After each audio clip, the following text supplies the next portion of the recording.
The Photograph's Whispers, Chapter 1. The Unexpected Image. The scent of dry leaves and warm earth always brought a quiet comfort to Sarah. At 68, she found solace in her garden in San Diego, California. The rhythmic ebb and flow of the seasons mirrored her own life, once turbulent, now settled into a gentle autumn. 5 years had passed since David, her beloved husband, her anchor, had slipped away. His absence still echoed in the quiet corners of their home, but Sarah had learned to carry her grief with grace, finding purpose in the vibrant colors of her hydrangeas and the intricate dance of hummingbirds. Today, however, comfort was elusive. She was tackling the monumental task of clearing out David's study, a room he'd meticulously organized, but she'd rarely touched since his passing. Dust motes danced in the afternoon sunlight, filtering through the window, illuminating forgotten memories, box after box, each filled with relics of a life well lived. Old tax documents, his collection of worn jazz records, letters from friends long gone. And then at the very bottom of a sturdy oak box, beneath a pile of college textbooks, she found it. A small, unassuming shoebox labeled simply Misc Photos. She smiled faintly. David's miscellaneous always held unexpected treasures. She lifted the lid, revealing a jumble of faded snapshots, vacations to Yosemite, blurry images of friends at a college party, a younger, mischievous David with a shock of dark hair. She sifted through them, each picture a miniature portal to a cherished moment. And then her fingers brushed against something stiff, glossy, a Polaroid. It stood out among the older, thinner prints. The colors were still surprisingly vivid, though tinged with that distinctive Polaroid warmth. On it, a young woman, no older than her early 20s, smiled gently. Her hair, a cascade of rich auburn, framed a face that was unfamiliar to Sarah. Yet the woman's eyes, a striking shade of blue, held a tender, almost longing gaze as she cradled a baby in her arms. The baby. Sarah's breath hitched. A tiny infant swaddled in a soft, cream-colored blanket with a delicate, intricately knitted bonnet covering its head. And there on the baby's left wrist, a small, distinctive birthmark, a cluster of 3 tiny, perfectly round dots, like a miniature constellation. Sarah knew that mark. She knew it intimately. It was identical to the one on her own wrist, a unique identifier she'd carried her entire life. And the bonnet, a wave of profound recognition, chilling and undeniable, washed over her. Her adoptive mother, Margaret, had knitted her many bonnets as a baby, but this one, this exact pattern, this particular shade of cream, it was a replica of the one she'd seen in countless old photographs of herself as an infant, pictures proudly displayed by Margaret. This was her. This was baby Sarah. But the woman holding her was not Margaret. Sarah's hand trembled, the Polaroid slipping slightly in her grasp. Who was this woman? Why was she holding her? Her adoptive parents, Margaret and Arthur, had always told her she was adopted. They had been open, loving, unwavering in their affection. They'd provided her with a happy, secure childhood. There had never been any mystery, or so she thought. She flipped the photo over, her heart pounding a frantic rhythm against her ribs. On the back, in elegant, looping script, were 2 lines. My dearest Sarah, August 1957, August 1957. Her birth month, her birth year. The room, once comforting, now felt cold, distant. The sunlight seemed to mock her, illuminating a truth she hadn't asked for. The picture was irrefutable evidence. This was her. but the woman holding her was a stranger. A torrent of questions flooded her mind, each one a jagged shard. Was this her biological mother? Why had Margaret never shown her this? Why had she never mentioned a different woman if this photo was from before her adoption? Could it be a family friend, a nurse? But the inscription, "My dearest Sarah," it spoke of intimacy, of ownership, of a deep personal connection. Her world, once so stable, began to tilt. The foundations of her identity, built on the solid ground of Margaret and Arthur's unwavering love, now felt shaky, riddled with unseen fault lines. She stared at the woman's blue eyes, searching for a flicker of recognition, a hint of herself. There was something familiar, a fleeting resemblance that sent shivers down her spine. The curve of the cheek, the set of the jaw. It was subtle, almost imperceptible, but it was there. She clutched the photograph, the paper growing warm under her fingers. This wasn't just an old picture. This was a secret buried for over 6 decades. A secret David, her beloved, had known nothing about, or so she assumed. A secret that now, in the quiet of her home, threatened to unravel the very fabric of her life. Chapter 2. A Mother's Fading Memories. The next morning, the crisp San Diego air offered little comfort. Sarah hadn't slept.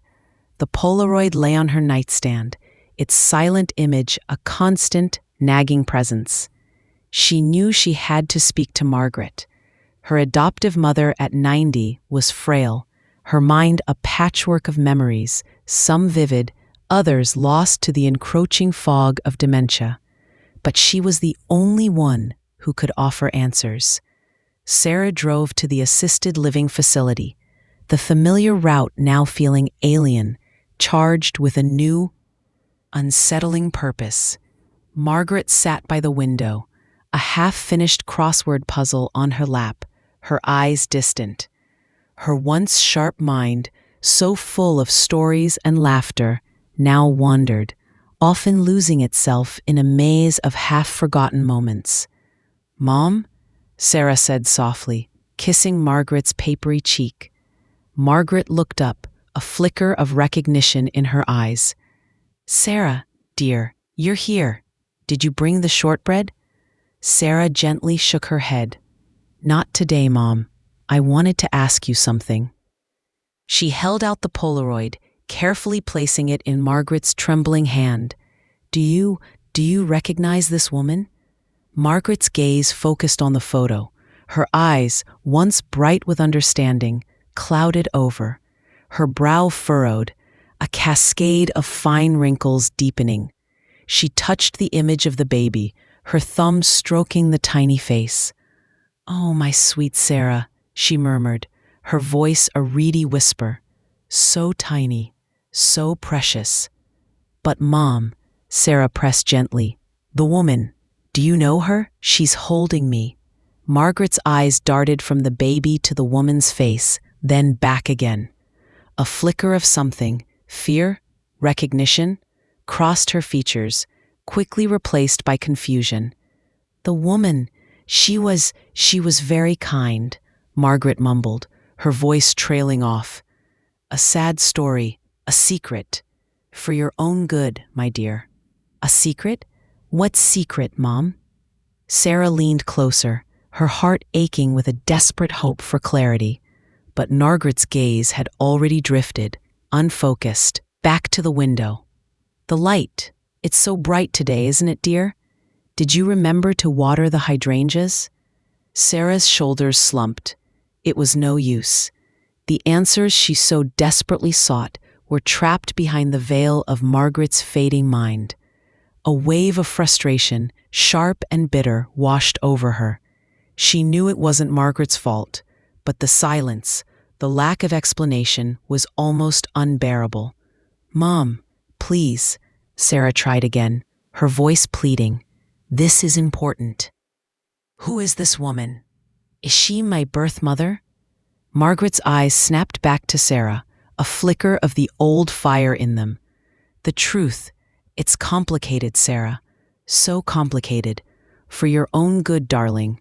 For your own good. Her voice dropped to a conspiratorial whisper. A promise. I made a promise. And then she was gone again, her gaze distant, humming a forgotten lullaby. Sarah stayed for a while longer, holding Margaret's hand, the Polaroid still clutched in her other. The fragments of Margaret's words, sad story, secret, promise, for your own good, echoed in her mind, only deepening the mystery. It wasn't a mistake. It wasn't just a random photo. There was a story here, a story she had to uncover. Later that evening, Sarah called her daughter Emily. At 40, Emily was a pragmatic, no-nonsense woman, a successful architect living in San Francisco. She loved her mother fiercely, but often viewed Sarah's emotional pursuits with a healthy dose of skepticism. "Mom, are you sure about this?" Emily's voice was warm, but laced with concern. "It could just be a random photo, maybe from the adoption agency or a nurse who took care of you." "No, Emily, you don't understand," Sarah insisted, her voice tight with suppressed emotion. "The birthmark and the bonnet. It's me. And the inscription, 'My dearest Sarah.' It feels personal." And Mom's reaction today, she got very agitated. She spoke of a secret, a promise, something for my own good. Emily sighed. "Mom, you know Grandma Margaret's memory isn't what it used to be. She might be confused." "I know that," Sarah said, a hint of exasperation in her voice. "But this feels different. It's a gut feeling, Emily. I can't shake it. This woman, I feel like I know her somehow. I need to find out who she is." Emily was quiet for a moment. "Okay, Mom. Look, I'm worried about you. You've been through a lot with Dad's passing. This might be too much. But if you're really set on this, what do you need?" "I don't know yet," Sarah admitted. "But I have to try. I can't just let this go. It's like a piece of my life, a huge missing piece, has suddenly appeared." The conversation ended with Emily promising to visit soon, a mix of apprehension and support in her tone. Sarah hung up, the Polaroid still on the nightstand. The image of the young woman and the baby stared back at her, a silent challenge. She felt a surge of resolve. David would have supported her. He always encouraged her curiosity, her relentless pursuit of truth. He would have wanted her to find the answers. Chapter 3. David's Hidden Clues. Days turned into a week. The Polaroid became Sarah's constant companion, resting beside her coffee cup at breakfast, tucked into her pocket as she tended to her garden. She found herself staring at the woman's face, tracing the lines of her smile, trying to conjure a memory that wasn't there. Her grief for David, which had begun to soften, now felt raw again. He was the one she would have discussed this with, bounced ideas off of, leaned on for support. He was pragmatic, but also deeply empathetic. He would have helped her navigate this labyrinth. Then a thought struck her. David. He had a habit of keeping journals, not conventional diaries, but small, leather-bound notebooks where he jotted down observations, ideas, and sometimes things he found puzzling. She remembered him mentioning, years ago, that Margaret had sometimes spoken strangely in her sleep, or when she was particularly tired. He'd always dismissed it as old age, but sometimes he'd written down fragments. She returned to David's study, a sense of urgency now guiding her hands. She searched his desk, meticulously pulling out drawers, sifting through files. Finally, In a hidden compartment behind a false back in his antique roll-top desk, she found them. 3 small, unassuming notebooks, his puzzle books, as he'd called them. The entries were mostly observations about nature, philosophical musings, and anecdotes about their life together. But then she found it, in the 3rd notebook, amidst sketches of migratory birds, a series of seemingly random words and phrases, underlined and annotated with question marks. Margaret, late 2018. The secret, it's a burden.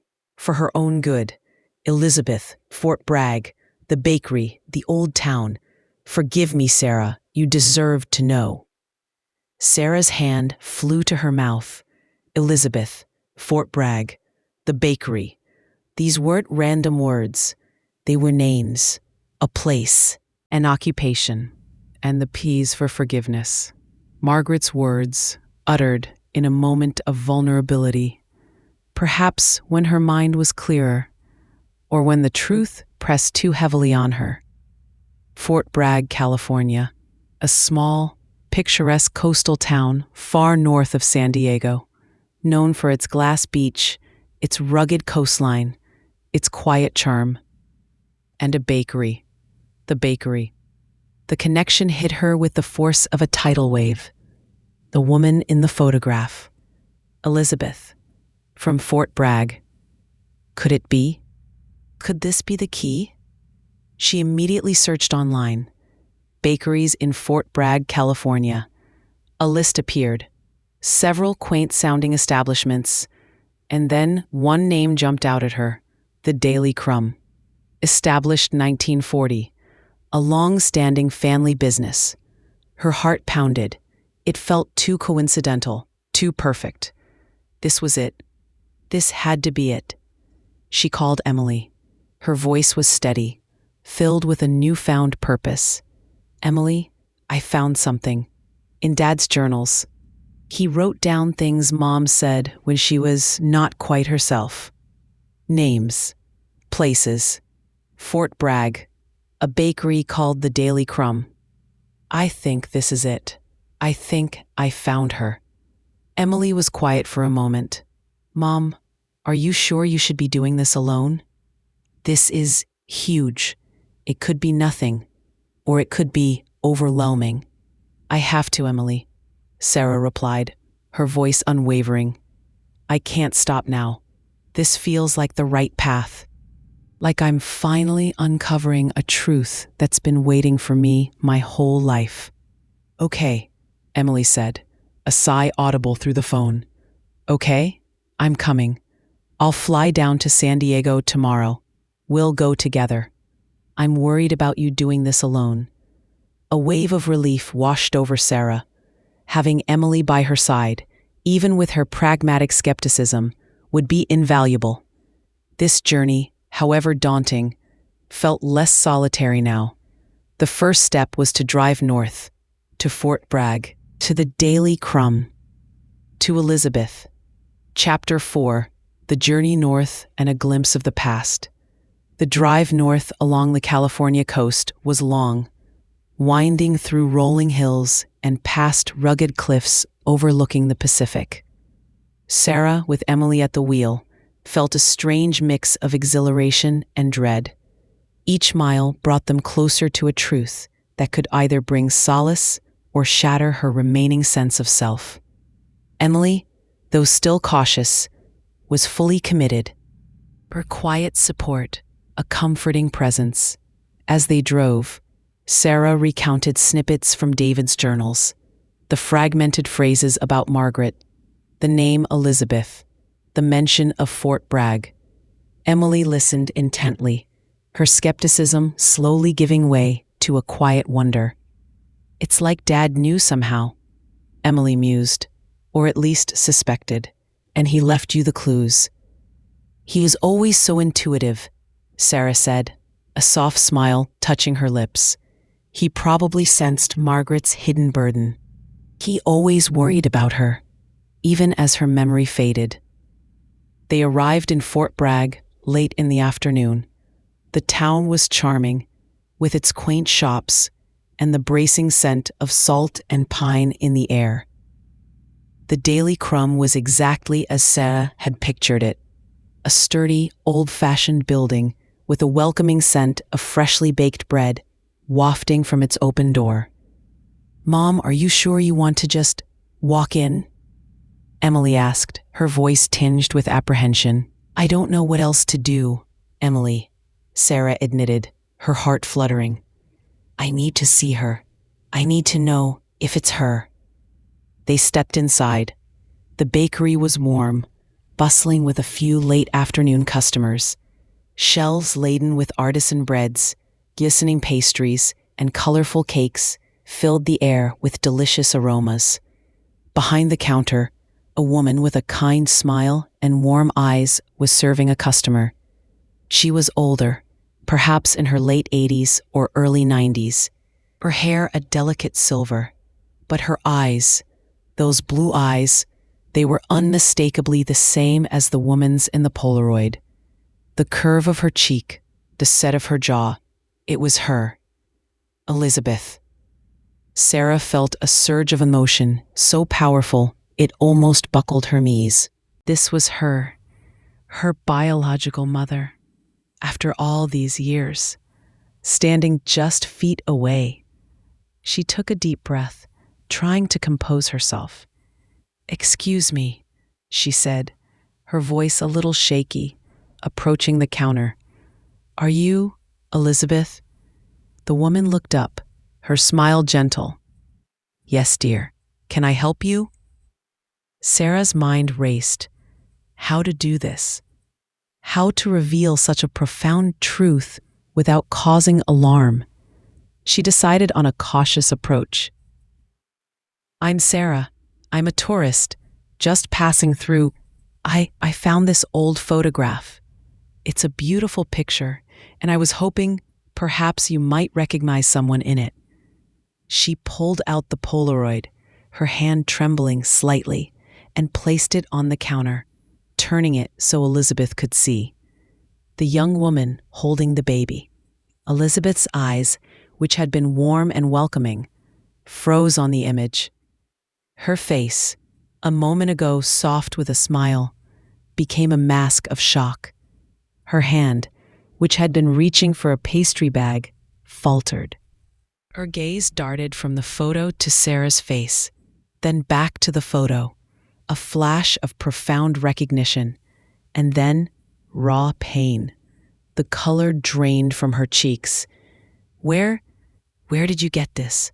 Elizabeth whispered, her voice barely audible, thick with an emotion Sarah couldn't quite decipher. She snatched the photo, clutching it tightly to her chest, her knuckles white. "It's an old family photo," Sarah replied, carefully. "I was hoping you might have some connection to it, or to the woman in it." Elizabeth's eyes, suddenly filled with tears, met Sarah's. The depth of emotion in them was overwhelming. But then she quickly composed herself, her face hardening, a protective barrier snapping into place. I don't recognize it. I'm sorry. I'm very busy right now." She turned abruptly, her back to Sarah, busying herself with rearranging pastries. Sarah's heart sank. She had hit a nerve, the deep, buried nerve. It was her. The reaction was too strong, too visceral to be anything else. This was her biological mother, and the pain of the past was still raw, still present. Emily, sensing the shift, gently took Sarah's arm. "Mom, maybe we should go. She seems upset." Sarah nodded, a lump forming in her throat. She understood. Elizabeth's reaction was not one of denial, but of profound, protective pain. As they turned to leave, a man emerged from the back of the bakery, carrying a tray of freshly baked bread. He was in his early 70s, with a sturdy build and a wary expression. He looked at Elizabeth, then at Sarah and Emily, his eyes narrowed. "Everything all right, Lizzie?" he asked, his voice gruff. Elizabeth just shook her head, not looking at him. The man's gaze lingered on Sarah, a flicker of suspicion in his eyes. "Can I help you, ladies?" he asked, his tone implying they were not welcome. "No, thank you," Sarah replied, her voice strained. "Just admiring the bakery." They left, stepping back into the cool evening air. Sarah felt a crushing weight of disappointment. She had found her, only to be rejected. The truth, once a promise of solace, now felt like a bitter pill. "She's her, isn't she, Mom?" Emily asked, her voice quiet. Sarah nodded, tears finally escaping her eyes. "Yes, Emily, she is," and it broke her heart to see that photo. Chapter 5: The Brother's Doubt and a Mother's Pain. The next morning, after a restless night, Sarah found herself drawn back to the daily crumb. She couldn't give up. Not now. Not after coming so close.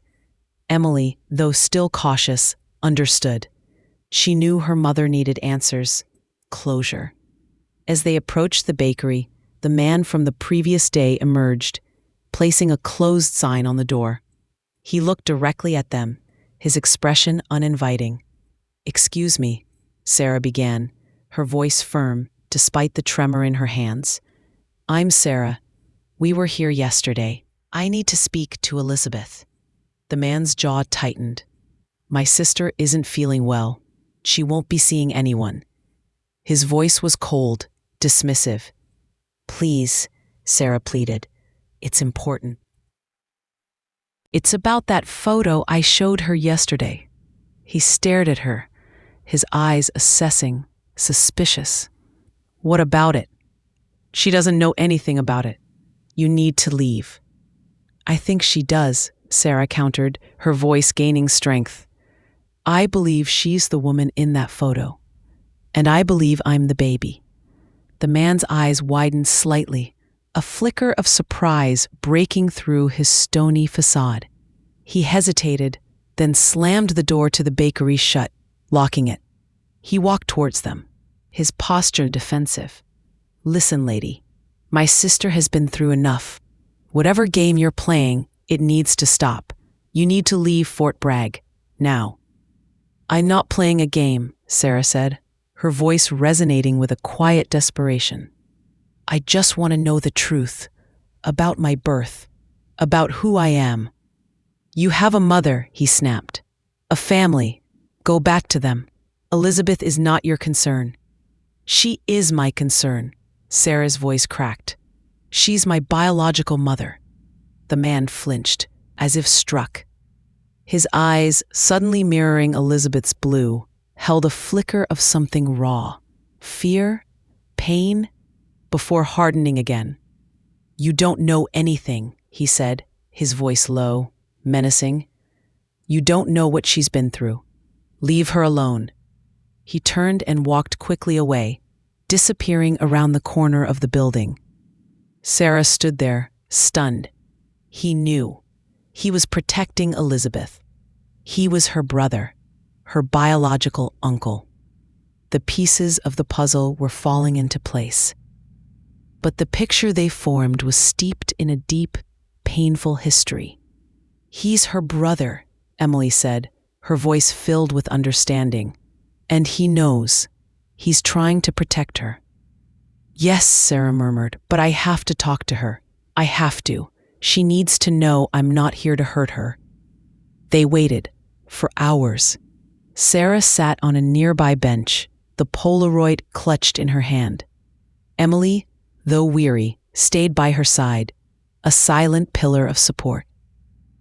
Just as the sun began to dip towards the horizon, casting long shadows, the door to the daily crumb finally opened.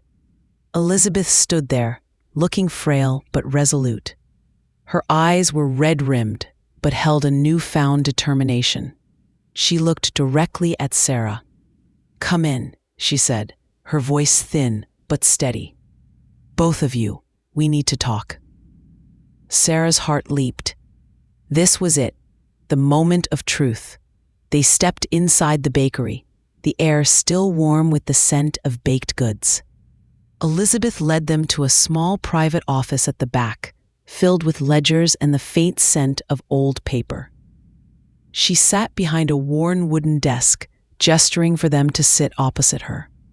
She looked at Sarah, her blue eyes filled with an unbearable sadness.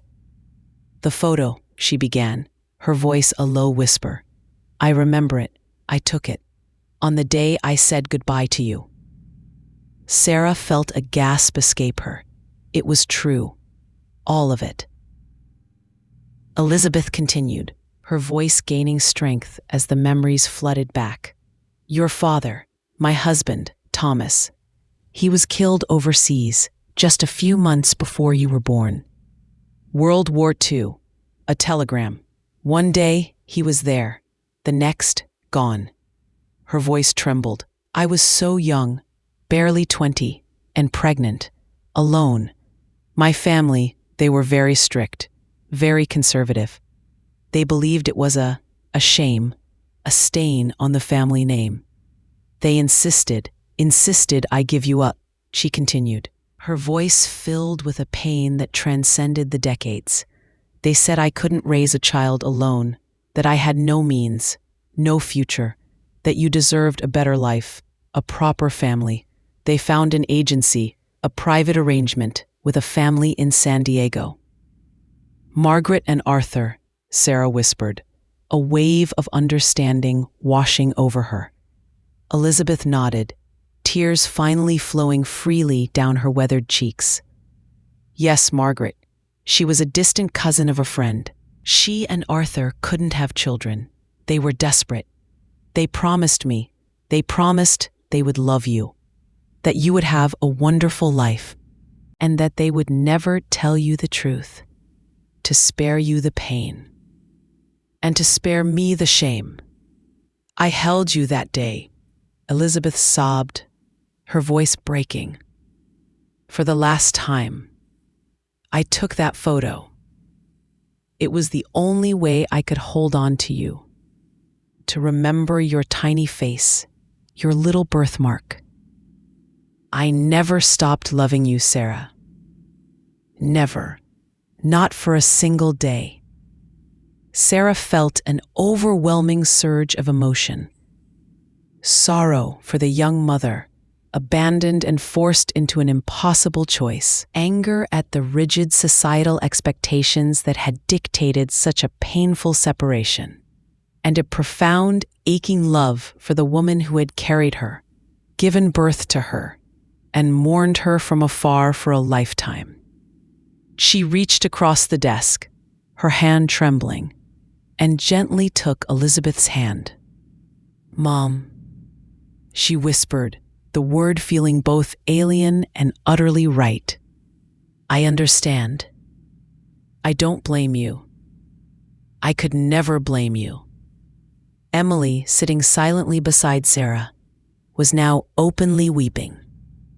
The story, so raw and real, had transcended her initial skepticism. It was a tragedy, a testament to the harsh realities of another era, and a testament to a mother's enduring love. Chapter 6, Threads of Time Woven Anew. Elizabeth, her hands still clasped in Sarah's, took a deep, shuddering breath. "My brother Robert," she said, her voice a little steadier. "He knows. He's always known. He tried to protect me. He's always been so protective." Just then the door to the office opened, and Robert entered, his face etched with concern. He looked at Elizabeth, then at Sarah, his previous hostility replaced by a look of profound resignation. "Lizzie," he said, his voice softer than before, "is everything all right?" Elizabeth looked at her brother, then back at Sarah. "It's all right, Robert.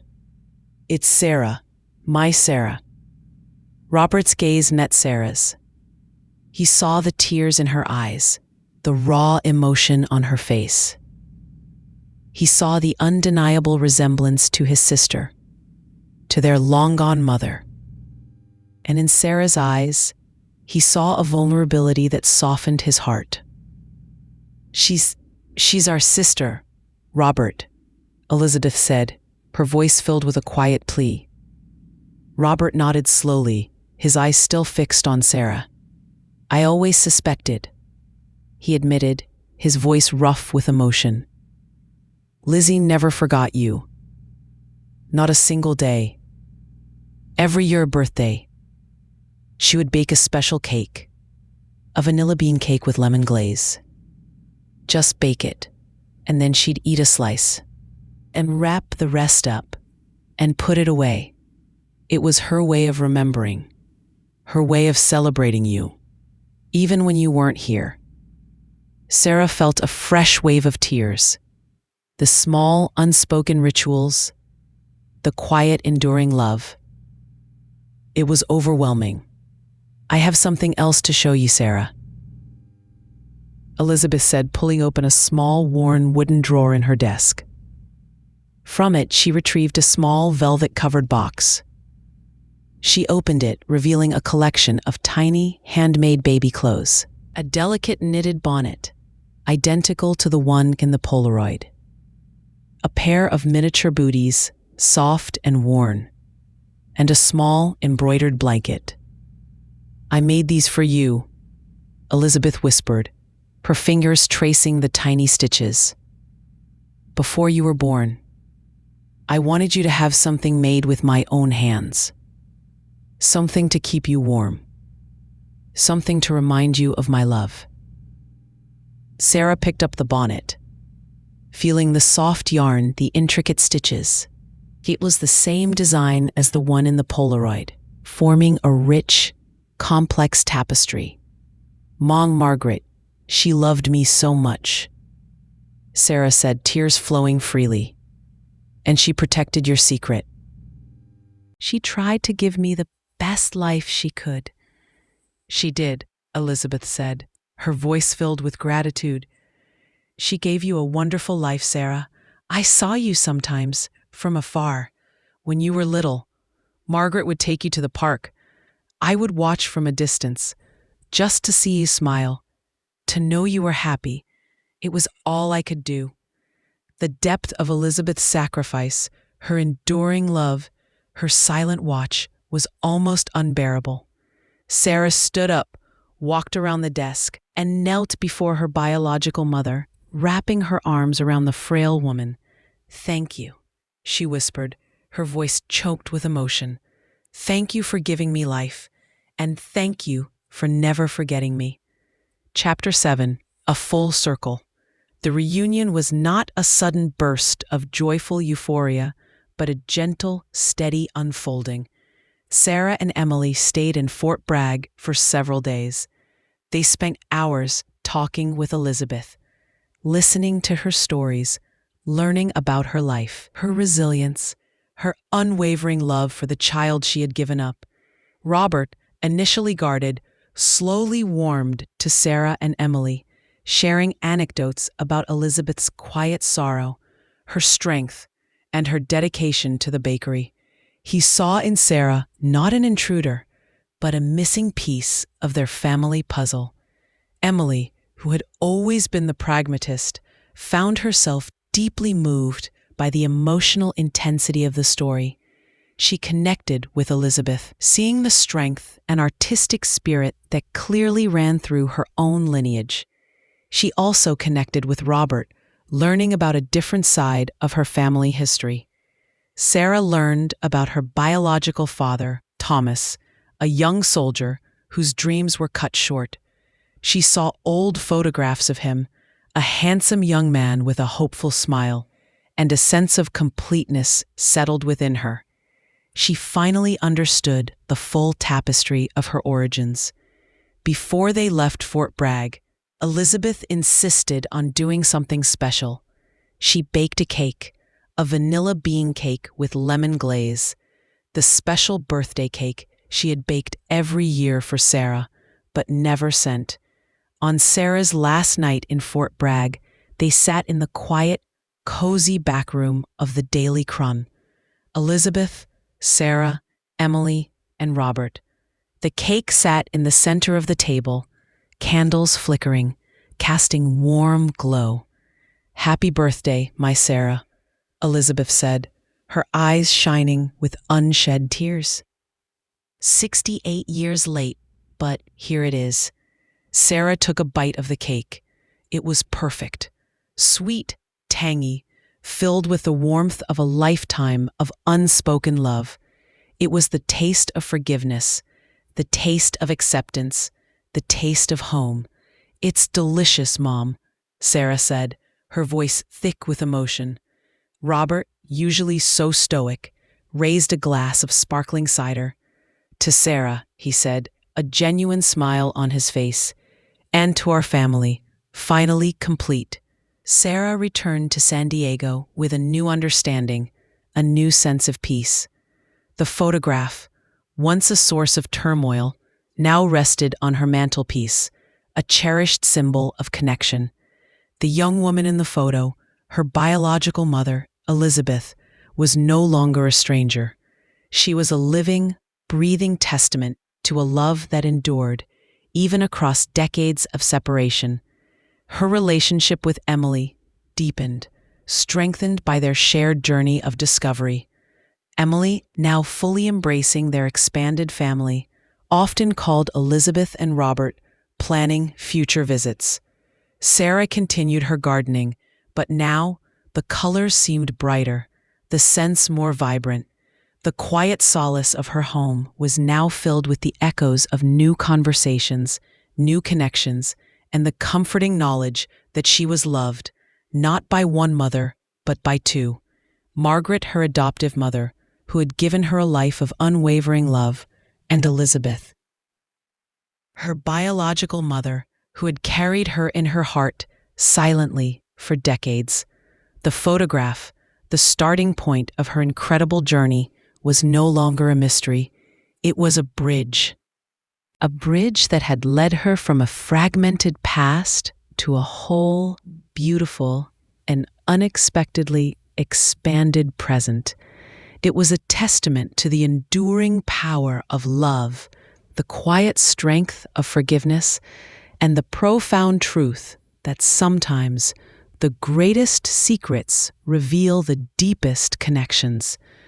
Her life, once a puzzle with missing pieces, was now a complete and beautiful picture, painted with the vibrant hues of truth and reconciliation.